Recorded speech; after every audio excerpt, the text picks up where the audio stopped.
Hey, good day everyone. Here's how to change your shop vac filter. Push these two clips in like that.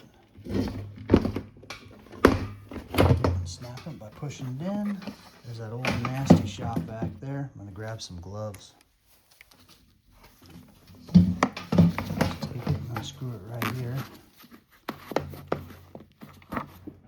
Pop that bottom piece off. And this just comes off just like that.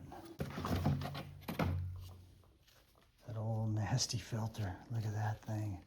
Thing is caked up. Shop vac brand. An LG. There we go. Let's go ahead and take it. Pop it around there. Just pop it right back on there.